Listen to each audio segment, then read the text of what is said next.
आज हम कक्षा 12 का जो समकालीन विश्व राजनीति है उसका अध्याय 8 पर्यावरण और प्राकृतिक संसाधन पढ़ रहे हैं। सबसे पहले इसमें टॉपिक है वैश्विक राजनीति में पर्यावरण की चिंता क्यों। यानी कहने को तो ये अक्सर ये कह देते हैं कि जो पर्यावरण का जो विषय है ये एक राजनीति का नहीं है, ये तो भूगोल में हम पढ़ लेते हैं। पर्यावरण, पृथ्वी गोल, कैसी पवन चलती है, कैसा मौसम है, क्या जलवायु है, तापमान, सब अपन किस में पढ़ते हैं? भूगोल के अंतर्गत पढ़ते हैं। फिर हम क्यों राजनीति विज्ञान में पढ़ रहे हैं? यानी जो पूरे विश्व की राजनीति है इसके अंदर पर्यावरण की हम क्यों चिंता कर रहे हैं। सबसे पहली बात कि वैसे सामान्य अपनी बात करें कि ये ऐसे मुद्दे हैं, पर्यावरण के ऐसे मुद्दे हैं जिनका समाधान भूगोल नहीं कर सकता। ये पूरी विश्व राजनीति के हाथ में होता है। पूरे विश्व के देश मिलके इस पर कोई इस तरह की नीति बनाए, कानून, नियम, कायदे बनाए कि ऐसा पर्यावरण रह सके जिसमें मानव आसानी से जीवन यापन कर सके, मानव के अनुकूल पर्यावरण बन सके।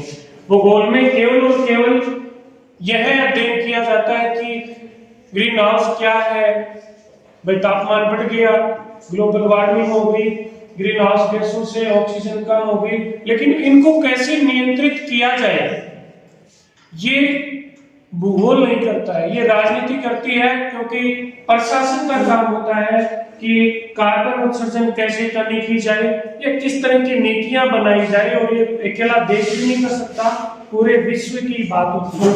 इसलिए हम इन पर्यावरण की चिंता वैश्विक राजनीति में इसलिए करते हैं क्योंकि राजनीति के अंदर ही ये नीति निर्माणक पूरे विश्व को चलाने वाले राजनीति ज्ञाता होते हैं।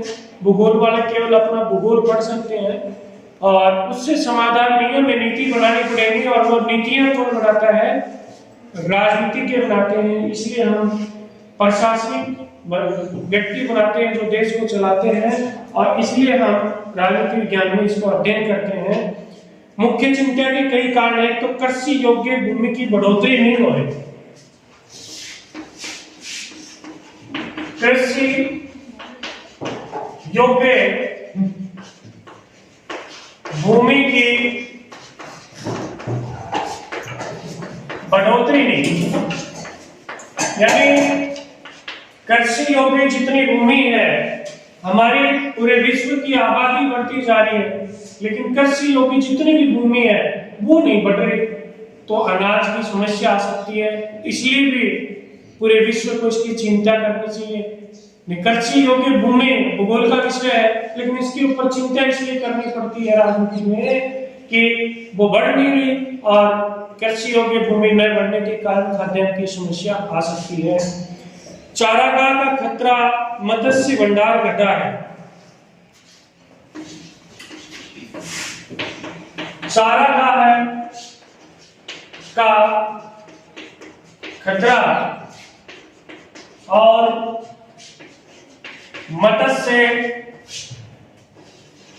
भंडार घटा है।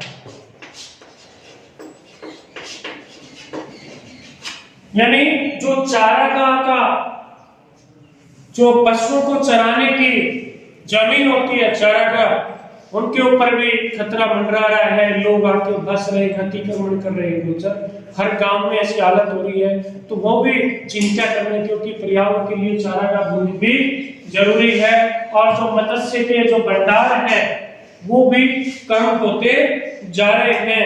स्वच्छ जल की कमी,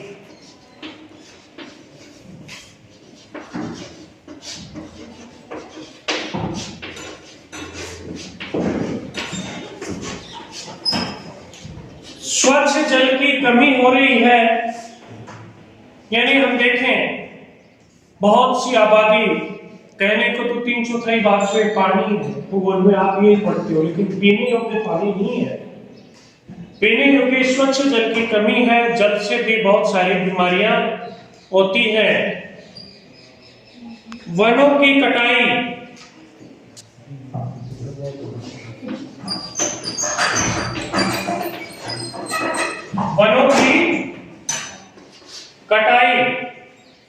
वनों की अंधाधुंध कटाई से भी पर्यावरण के ऊपर असर पड़ रहा है। इसलिए भी हम वैश्विक राजनीति के ऊपर चर्चा कर रहे हैं।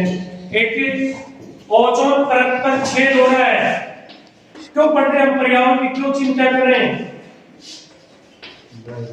ओजोन परत में छेद, ये एक देश के मुद्दे नहीं है, पूरे विश्व की बातें हैं, इसलिए इनके हम वैश्विक राजनीति के अंतर्गत पढ़ रहे हैं। ओजोन परत में छेद, ओजोन गैस की कमी हो रही है।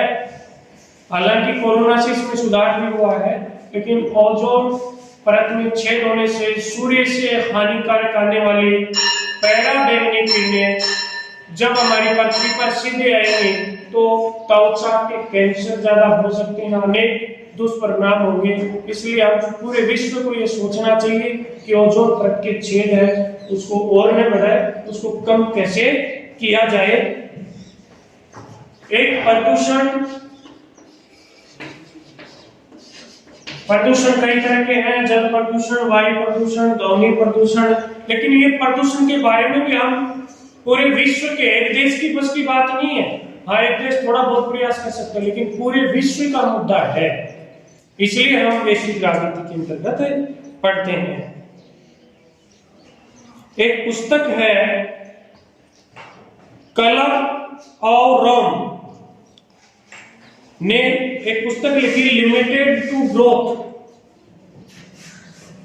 ये कारण है, पहले तो आपको इस पे बात करें कि ये जो कारण है, इन कारणों के कारण हम विश्व राजनीति में पर्यावरण की चिंता कर रहे हैं। अब एक पुस्तक है लिमिटेड टू ग्रोथ,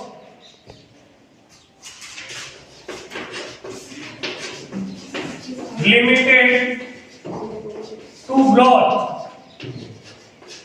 वह उस पुस्तक का, इस वैश्विक पर्यावरण से संबंधित पुस्तक है, कलर और रोम ने 1972 में लिखी।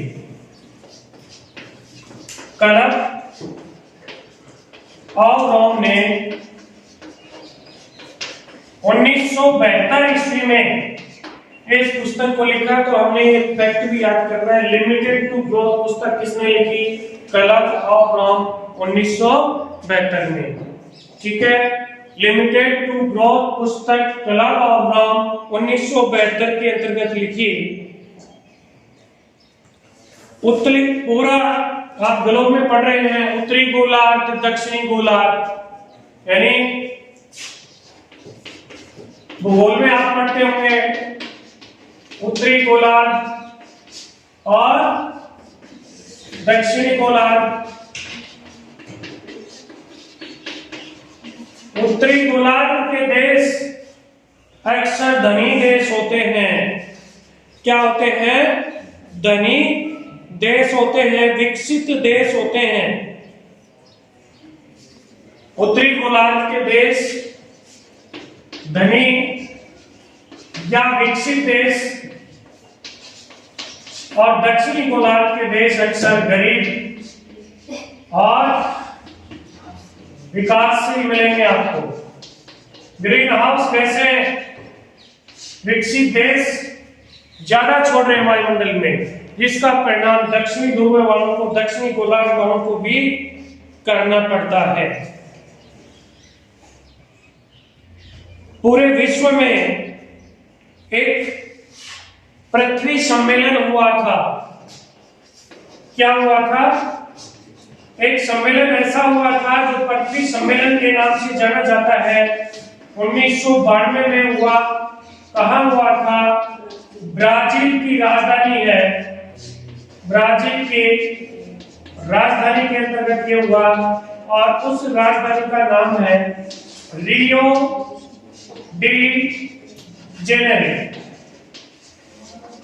उस सम्मेलन में 1992 में हुआ। उस सम्मेलन को नाम पृथ्वी सम्मेलन कहा जाता है।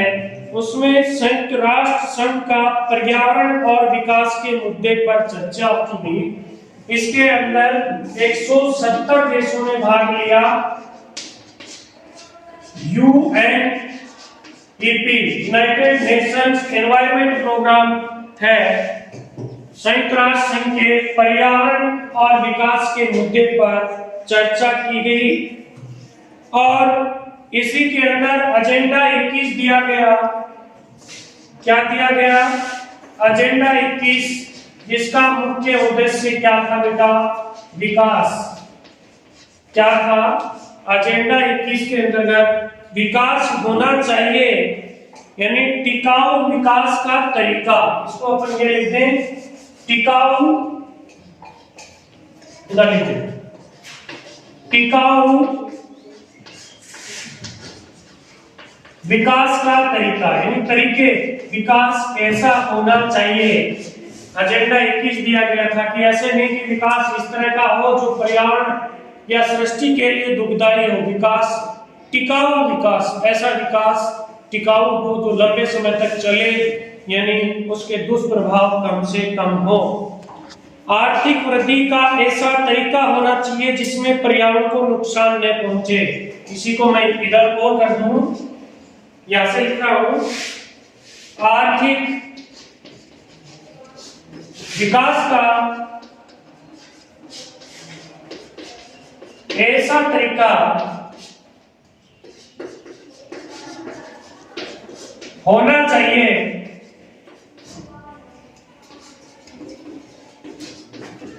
जिससे पर्यावरण को क्या न हो, जिससे पर्यावरण को किसी तरह का नुकसान न हो, पर्यावरण को नुकसान न पहुंचे। मैं दोबारा पुनरावृत्ति कर रहा हूं कि एजेंडा 21 क्या है? टिकाऊ विकास का एक क्या बेटा? तरीका है। एजेंडा 21 टिकाऊ विकास का एक तरीका है। वो तरीका क्या है कि आर्थिक विकास का ऐसा तरीका होना चाहिए जिससे पर्यावरण को नुकसान न पहुंचे। ऐसा आर्थिक विकास मंजूर नहीं होगा जिससे पर्यावरण का नुकसान होता हो। ये क्या बेटा? एजेंडा 21 है। अब हम चर्चा करें विश्व की साझी संपदा की सुरक्षा। सबसे पहले साझी संपदा क्या होती है? साझी संपदा से पूछे कि ऐसी संपदा जिस पर एक व्यक्ति का अधिकार नहीं बल्कि पूरे समुदाय का अधिकार होता है। ऐसी संपदा जिस पर एक व्यक्ति का नहीं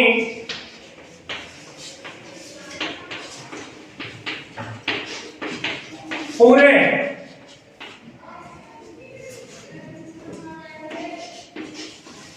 विश्व का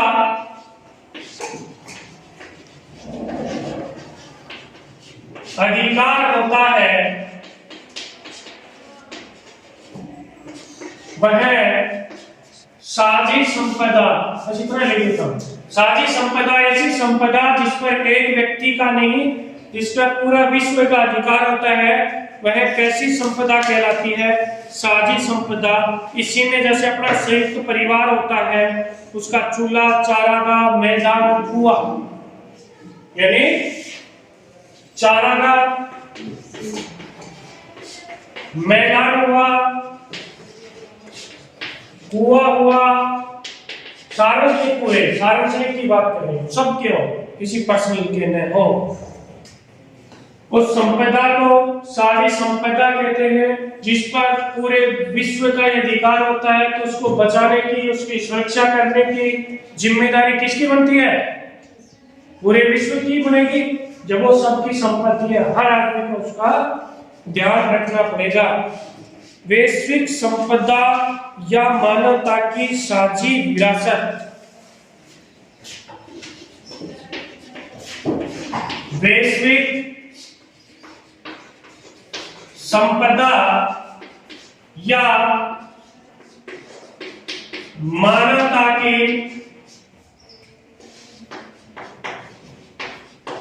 साझी विरासत।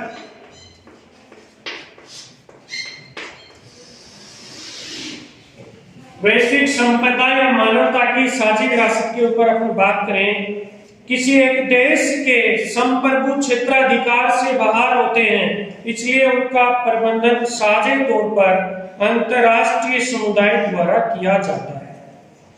यानी ऐसी संपदा, वैश्विक संपदा क्या होती है?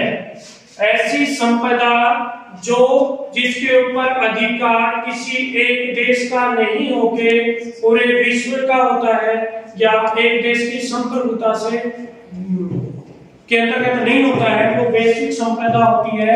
मानवता की वो साझी विरासत होती है जिसका प्रबंधन करने का पूरे विश्व को अधिकार क्षेत्र के अंतर्गत आता है।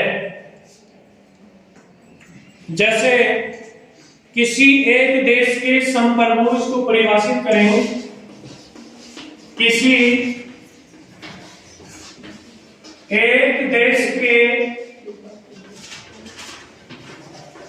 संप्रभु से, इसमें एक व्यक्ति की बात बता दें अपने पूरे विश्व, किसी की भाषा में वैश्विक थोड़ी सी मानवता से जुड़ी हुई बातें करें, किसी संप्रभु क्षेत्राधिकार से बाहर होते हैं। संप्रभु क्षेत्राधिकार से बाहर होते हैं, यानी एक देश के संप्रभुता, यानी अपने आप में सर्वे सर्वा ऐसा नहीं है। संप्रभुता के बारे में अपन पहले भी चर्चा कर चुके हैं में, इसलिए उनका प्रबंधन साझे तौर पर, इसलिए उनका प्रबंधन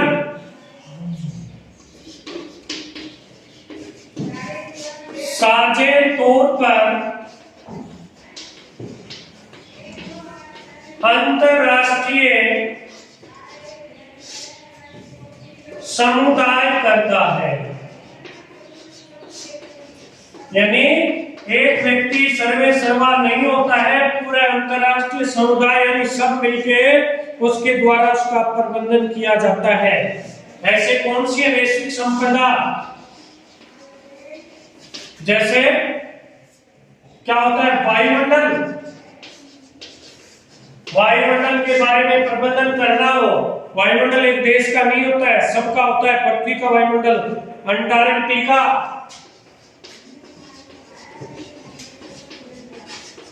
समुद्री सतह, इन पे एक देश की बस की बात भी नहीं है, पूरे सबको मिलकर काम करना पड़ता है। समुद्री सतह और बाहरी अंतरिक्ष और बाहरी जो अंतरिक्ष होता है उसके अंदर भी कोई संपर्क नहीं होता है, सबको मिलकर इसका प्रबंधन करना पड़ता है। इसके लिए मिलके संधियां की गई। कुछ संधियों की संधि याद रख लेना। अंटार्कटिका के ऊपर संधि कब की गई? अंटार्कटिका के ऊपर संधि की गई, बताओ? 1959 ईस्वी। 1959 ईस्वी। एक इसी पर्यावरण से संबंधित है मॉन्ट्रियल न्यायाचार।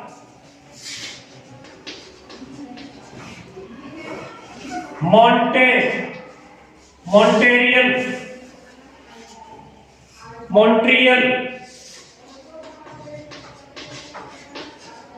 संधि की गई न्यायाचार 1987 ईस्वी में। ये याद रखने वाले आंकड़े हैं। आज इस साल तो 30% आने वाले ऑब्जेक्टिव टाइप आपसे। अंटार्कटिका पर्यावरणीय नवाचार,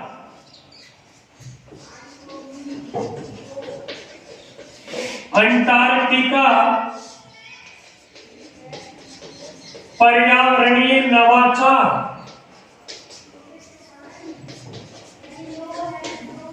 1991 ईस्वी में।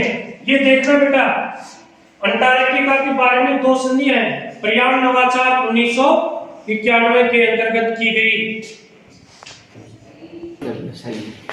करीब साथ ही परंतु अलग अलग जिम्मेदारियां। अभी हमने चर्चा की कि पृथ्वी सम्मेलन 1992 में ब्राजील की राजधानी रियो डी जेनेरो में हुआ। आज इनमें 21 दिया गया। उसी के अंतर्गत ये कहा गया कि हम सबकी साझी है पर्यावरण के बारे में या साझी संपदा के बारे में, लेकिन जिम्मेदारियां अलग अलग होंगी। ये कौन से सम्मेलन में तय किया गया? पृथ्वी सम्मेलन में 1992 में। साझी परंतु अलग अलग जिम्मेदारियां, क्योंकि कई देशों ने कहा कि जी हम तो ग्रीन हाउसों की कटौती नहीं करते, ये विकसित देश है, ये एसी पंखा कूलर चलाते हैं, इनके पास गाड़ियां हैं, हम तो उठ गाड़ी में चलना। गरीब देशों ने कहा हमारी पास ही जिम्मेदारियां होंगी तो इसलिए ये सिद्धांत आया कि अलग अलग जिम्मेदारी ये मानी गई। कब मानी गई? 1992 में। इसी के तहत कुछ संधियां हैं कि यूएनएफसीसी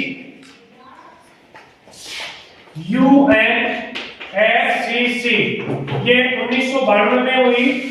इसका पूरा नाम अपने को याद रखना है, United Nations framework,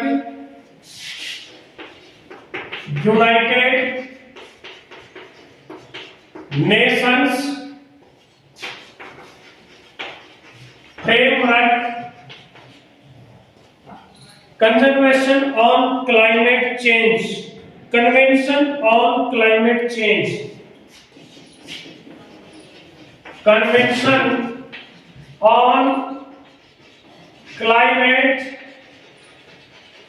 change, United Nations framework convention on climate change पे समझौता हुआ 1992 के अंतर्गत।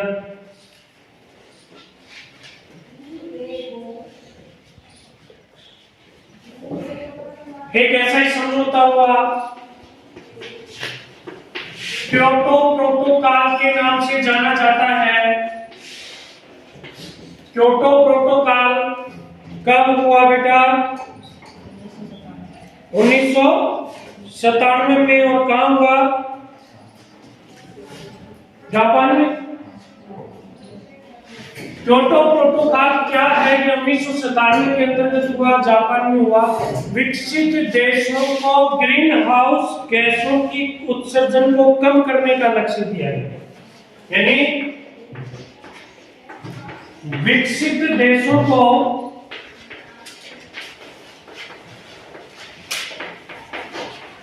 ग्रीन हाउस गैसों के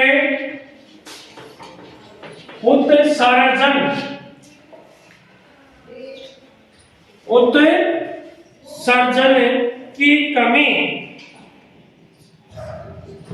को कम करने का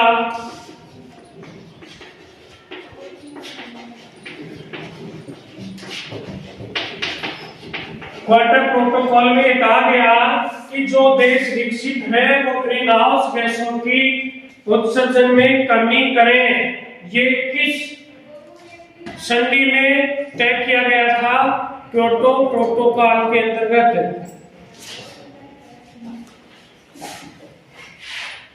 क्योटो प्रोटोकॉल ये भी लिख लो, चाहे 1997 ईस्वी में, और कहां हुआ था? जापान के अंतर्गत हुआ था। और कहा गया था कि ग्रीन हाउस गैसों की कमी की जाए। ग्लोबल वार्मिंग के लिए कौन कौन जिम्मेदार है? आदमी नहीं, गैस। ग्लोबल वार्मिंग किनसे बढ़ती है? कई बार ये भी आईएएस तक के प्रश्नों में पूछा जाता है। CO2 ग्लोबल वार्मिंग का मुख्य कारण कार्बन डाइऑक्साइड, मीथेन। इवन मैंने ये तक पढ़ा था कि जो पशु होते हैं वो भी मीथेन गैस छोड़ते हैं।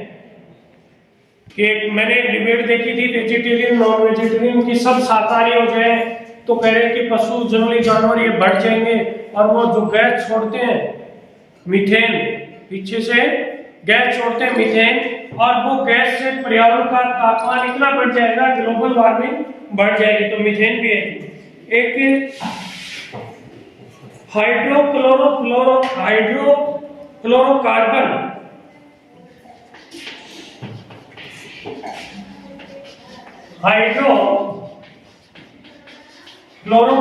मीथेन गैस गोबर में खूब होती है। ये कुछ जैसे हमने पढ़े। अब साझी संपदा को पुनः परिभाषित करें आपने किस आपने देखा है। साझी संपदा किसको कहते हैं? ऐसी संपदा जिस पर सबका हक हो, ऐसी संपदा जिस पर किसी समूह के प्रत्येक सदस्य का स्वामित्व हो, ऐसी संपदा जिस पर किसी समूह के प्रत्येक सदस्य का क्या हो बेटा? स्वामित्व हो, मालिक हो, हिस्सेदारी हो, वो साझी संपदा कहलाती। पर्यावरण मसले पे हमने पूरी दुनिया की बात कर लिया, भारत की बात करें। आप पर क्या जो क्योटो प्रोटोकॉल था 1997 में हुआ, ग्रीन हाउस की गैसें, उसके ऊपर भारत ने हस्ताक्षर कब किए? क्योटो प्रोटोकॉल पर कब किए? 2002 में भारत ने हस्ताक्षर किए। ऐसे ऐसे राज्य ने किया, हमने कह दिया कि हमको विकासशील देश है, मार्केट को ये ग्रीन हाउस की गैस ना हमको इतना, हमें इनकी बाध्यताओं को छूट दे दी, यानी विकासशील देशों को क्योटो की बाध्यताओं से छूट दी, तभी हमने साइन की।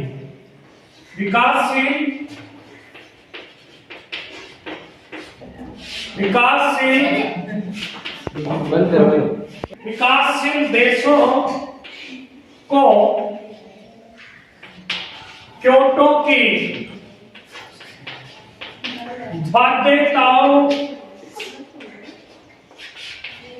की क्या दी गई? छूट दी गई। क्या दी गई बेटा? छूट दी गई। भारत ने छूट दी, भारत कोशिश भी कर रहा है। पर्यावरण आंदोलन एक या अनेक? पर्यावरण आंदोलन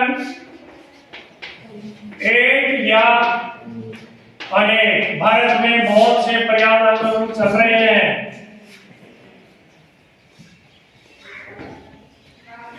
कई तरह के चल रहे हैं भारत में, पूरे विश्व में भी चल रहे हैं। वन आंदोलन भी चल रहे हैं भारत में, चिपको आंदोलन, नर्मदा बचाओ आंदोलन, बहुत सारे आंदोलन चल रहे हैं पर्यावरण संबंधी। ऐसे आंदोलन नहीं, आज कल किसान आंदोलन की बात करें, पर्यावरण संबंधी बात करें। पर्यावरण से संबंधित जो भी बातें होती हैं। ऑस्ट्रेलिया बहुराष्ट्रीय कंपनी है वेस्टर्न माइनिंग कॉर्पोरेशन, कोई बांध का आंदोलन,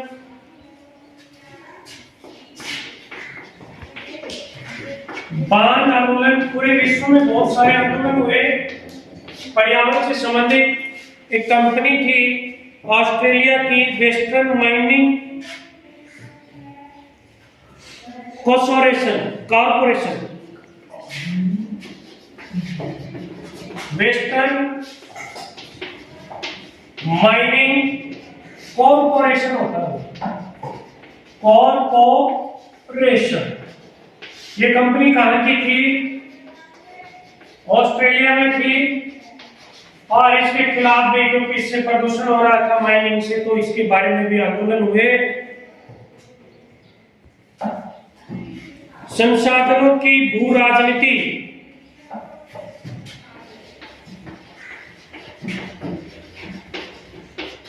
संसाधनों की भू राजनीति, क्योंकि हर आदमी संसाधनों पे कब्जा करना चाहता है, ठीक उसी तरह से हर देश भी कब्जा करना चाहता है। इजराइल, सीरिया और जॉर्डन, जिस तरह से खनिज तेल, इजराइल,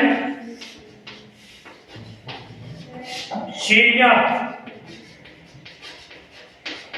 और जॉर्डन, इन देशों के बीच संघर्ष हुआ 1950 से लेकर 1960 में खनिज तेल के लिए। वो अधिकार जताओ कि ये नजदीकी तेल के कुएं थे समुद्र में या कहीं आसपास आपस में कब्जा बताने की कोशिश कर रहे थे। मूलवासी और उनके अधिकार। मूलवासी बहुत कई पीढ़ियों से वहीं रह रहे हैं, वो वहां के मूलवासी हैं। उपनिवेशिक दौर में, उपनिवेश काल में दूसरे देशों के लोग वहां आके बस गए और वहां के जो मूलवासी हैं वो क्या हुए, अल्पसंख्यक हो गए। तब उनके लिए अवधारणा आई है मूलवासी और उनके अधिकार। उन्होंने कहा है पूरे विश्व में कि संयुक्त राष्ट्र संघ ने मूलवासियों से संबंधित 1982 में इसकी एक शुरुआत में परिभाषा दी थी। यूएन ने परिभाषा दी थी 1982 में। क्या यूएन की परिभाषा क्या है कि किसी देश के मूलवासी आज भी उस देश की,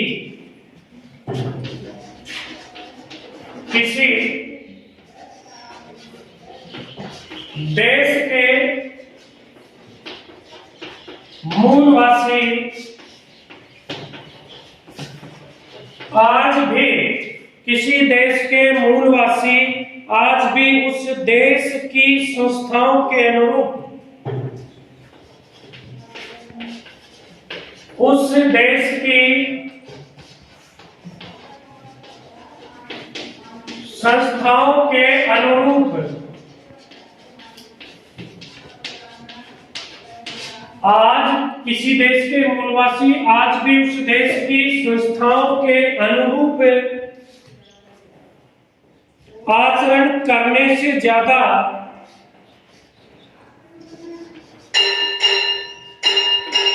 आचरण करने से ज्यादा आचरण करने से ज्यादा अपनी परंपरा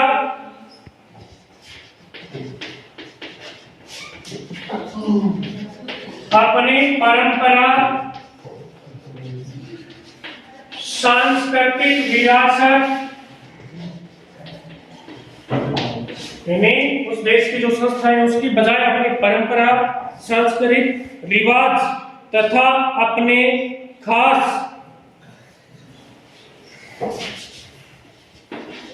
रिवाज तथा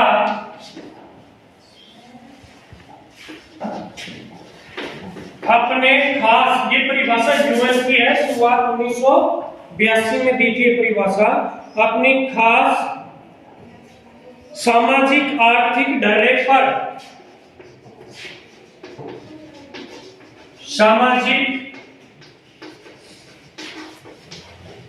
आर्थिक ढर्रे पर जीवन यापन करना पसंद करते हैं। जीवन यापन करना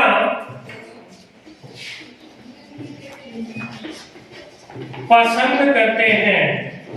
वो क्या है? मूलवासी वहां के। भारत में जिस तरह से अपने देश में आदिवासी है, अनुसूचित जनजाति है, वो क्या मानी गई है? मूलवासी। भारत में क्या है बेटा? आदिवासी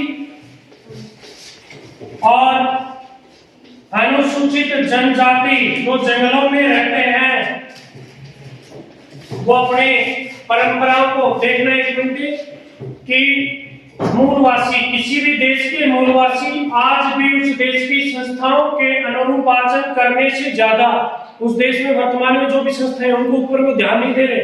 ध्यान उनकी पुरानी परंपराएं, उनके सांस्कृतिक रिवाज और अपने खास सामाजिक आर्थिक ढर्रे पर जीवन यापन करना पसंद करते हैं। जिस तरह से अपने आदिवासी और जंगलों में रहना पसंद करते हैं, वो इस वर्तमान के भौतिक युग को पसंद नहीं कर रहे। वो उस देश के क्या है?